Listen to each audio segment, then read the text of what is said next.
Welcome to Linux for the Rest of Us, episode number 87.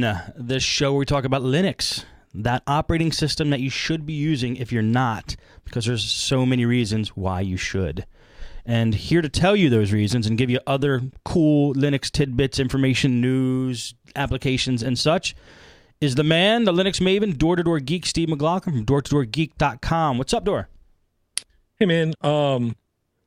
Eventful week. I'm not going to say busy. I'm not going to say bad, except for the fact my son got a black eye today, my oldest son. What do you mean? Okay, it's par for the course. Childhood injuries every week. Seems like it. That seems like it. And you not good and not bad? Why not? What's going on? Well, my son, black eye, not from what I was thinking it was, but from accidentally running into another kid at recess. Oh, okay. At least he didn't get in a fight. Thankfully, well, yeah, right. And thankfully, his multi-$100 glasses are fine. Oh, good. Wow. Because I don't have the cash for that kind of thing. Except for that, it's just been a mix of, home stress, work stress, going over to my buddy's house to watch MMA, good times, and podcasting, even though last week I missed two. Technically, I missed two podcasts because I'm falling apart. But I will say I did an extra podcast on Sunday. I want to thank Mark again, Everyday Linux over at elementop.com.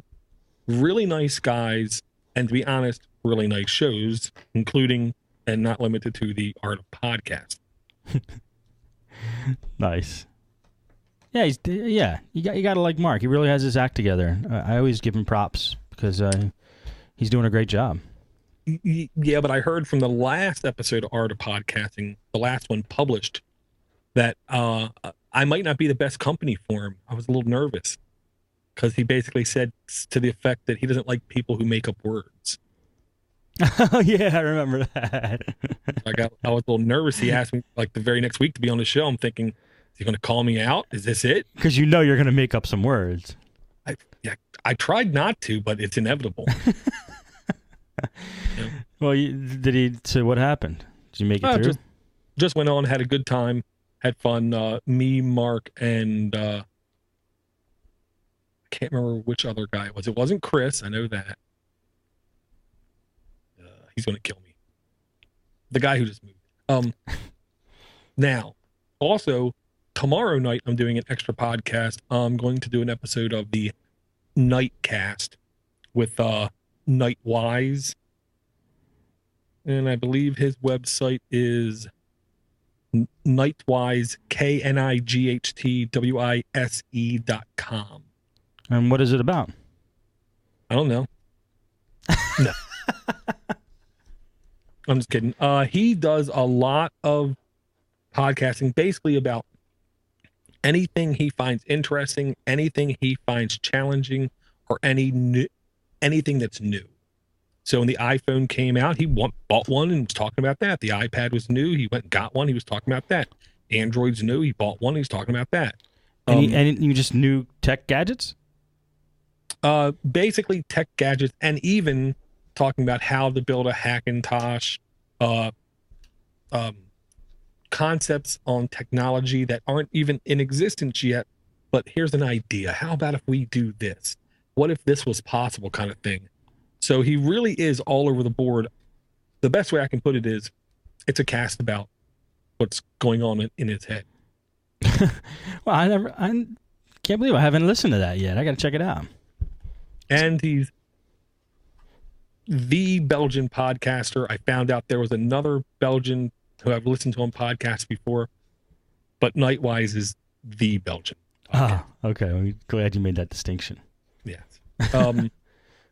Yeah, and honestly, I'm looking forward to that, even though I have no idea what we're going to talk about. Probably Android related. Cool. Sounds fun. But then again, we might hit another topic, Steve. Whatever happens, happens. The fun of podcasting. Yep.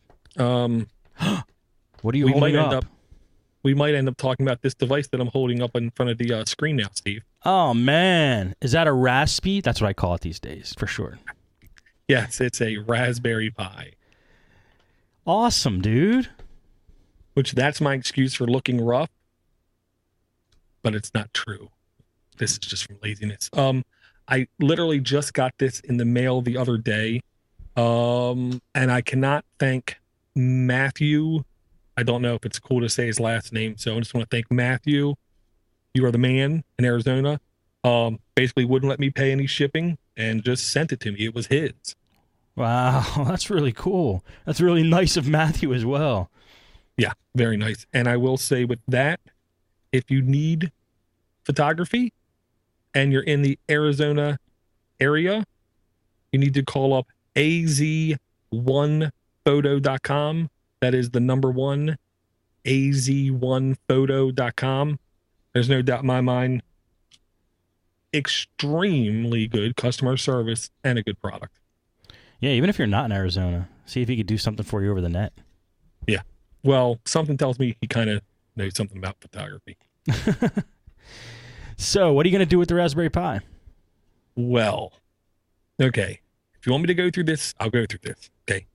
Multi-step, multi-stage process. Each one, in my mind, at least, is a little bit more complicated and will cost a little bit more out-of-pocket money. Okay. Number one, just first project is just to get it working. I know. There is a how to set up Raspberry Pi link on linuxuser.co.uk that I didn't follow. And the first 2 times I put the SD card in, it wouldn't boot. And Russ knows the pain I'm feeling right now, because to get the operating system off of your computer and onto the SD card that fits in the Raspberry Pi, you have to do a DD command. Can I stop you for 1 second? It's Absolutely. totally off subject, but if anybody's watching the video feed, when I went to change the screen, the first thing that popped up was the flag of Hamas. How do you say that? Hamas? Hamas. Because Russ said the green screen behind me looked like the flag of Hamas, and I just needed to check it out for myself if that was true. I am not a member of Hamas, but I just wanted to clarify, because if anybody just saw that page pop up, they were like, "Why does he looking at that?" So anyway, go ahead, Dor. Well, and I'm not going to say not that there's anything wrong with that. Hamas. I don't even know actually what Hamas is, so I just wanted to clear myself there. I just know, being the typical ignorant American, I don't think they're in America. But that's it. Yeah. Okay. Me and Russ 2 years ago felt the pain of using this command to DD. It's not that the command's hard. It's not that the command's tricky. It's 2 things about the command. Okay. You run it, you give it 2 things, an input and an output. One is the file and one is the place you're going to put the file. The problem is you run the command, you hit it. It gives you no visual indicator anything is going on. It just hit it, and then it's just a hard return line. And then it sits there for anywhere from 10 minutes, 7 to 10 minutes, to an hour plus. And then it says, wrote X amount of data, and then you're done. Gives you no progress meter. Since it's an SD card, you don't have no little blinking light telling you it's writing anything. So if you do it wrong, you have to redo the whole thing over again. Okay. And that's the painful part. So I'm going to follow the tutorial at linuxuser.co.uk. How to set up a Raspberry Pi. Yeah. That's the name of the article. Yeah. And here's the part I forgot. I easily see it in this. BS equals 1M. That's an option in that DD command, which means block size equals 1 megabyte. Megabit. I'll go megabyte. I don't care. So I just got to do that right, and then I'll be rocking and rolling with my Pi. That's task number 1. Just get it running. Are you going to hook it up? How are you going to hook it up to a screen? The first screen I'm going to use is the TV behind me, because it has HDMI out and a single Composite. That's what I was going to go for. Composite out. No, really? I didn't know that TV had such high technology as composite. It looks like it would only have RF antenna. Exactly. But that I already have cables for it, and I have everything else for it. HDMI, this is standard HDMI. I do not have standard HDMI cables just sitting around my house. So I don't have this accessible to me. So I'm just going to use that one for now. Cool. I don't need good looking stuff. This is just testing. By the way, people seeing this on video, this is how the device comes. This is a developer / testing model. This is not an end product kind of thing. I like that model. Give me the circuit board. I'll build a case around it, you know? Yes. Okay, so the first goal is just get it working. Second goal, simple. Put a lamp stack on it so I can run a web server just to do simple testing. I want to test one thing about the membership area in the Linux for the Rest of Us videos, do a little upgrade and then share it back. And a Samba server so I can share files on it. Shouldn't be hard at all. The first real challenge is I want to make a scheduled task to launch a headless terminal kind of IRC chat client. Connect to the twitch.tv server when it's time for this show. Log the entire chat. Here's the kicker. Every time someone joins the chat during the show, give them a little notification. This chat is being logged. If you want to opt out, here's the real gimmick. If you want to opt out, simply type =out and hit enter. You could do that with the Twitch chat? I can. Damn, dude.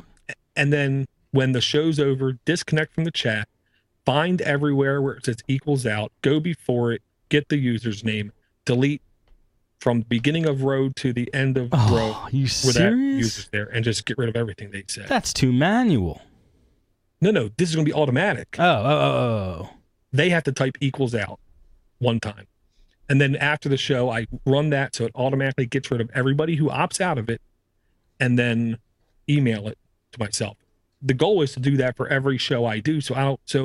Technically speaking, this could be attached to show notes at some point in time, or Podnutz Wiki if it happens, or another site if it happens. But either way, it's something I'll always have to look back upon. I'll tell you what. When I was doing Podnutz Daily and recording the chat log, it helped immensely. I mean, there's so much good stuff that goes on in the chat room. It's good. It's good for SEO. It's almost like automatic show notes for the show, and it's just like a good addition to have for the show. People want to check it out. So I think that's an awesome idea. Yeah, that's going to be the first challenge. I've never done anything like that before, but I know it's all possible. Connecting with the chat, it's just a simple IRSSI. That's the command line application. Automatically connect, that's not an issue. Having it prompt back the message when someone joins, that might be a little bit tricky. Doing the opt-out thing shouldn't be hard, and doing the email should be easy peasy. Cool. So that's what you want to do. One. That's what you want to do with it. Well, that's project one. Once I get that to a working functional state, then I can offload that application script onto a real box and let it do its thing during the show. Then the Raspberry Pi will move to the kitchen drawer. Number 2. No, because A, it involves hardware I have to buy, and I want to start out without buying hardware and then move up. And 2, that would have to have spousal approval. Plus, how hard is it to open a drawer? Well, it isn't hard. It's hard to close the door, time it and close it without pulling it too far or too fast. It's sensitive. Okay. Second project, really easy. Yeah.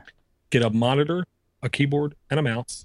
Go upstairs, put it on the kitchen table, install do Linux, which I just like saying do, or another version of Linux, and have my son try to use this as his desktop computer. Oh, man, that'd be so cool. See how that works. Okay. I already have an extra monitor, of course, in the pile of junk. Keyboard, mouse, bang, done. Third task, to put XBMC on it, because I'm hoping by then in like 6 or 8 weeks, it's going to be a little bit more mature, a little bit more polished.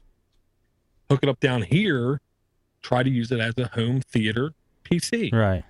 Access movies and stuff down here, music and stuff over there, over the network, and see how that works. And if it is acceptable, then I could go get an HDMI cable and try to put it on the upstairs TV and see how it goes. That's my most, I'm looking forward to that the most. I want like an Amazon Video on Demand player, basically. Not a Roku box. You know, right. what I mean? That's with Well- keyboard and mouse and a possible browser.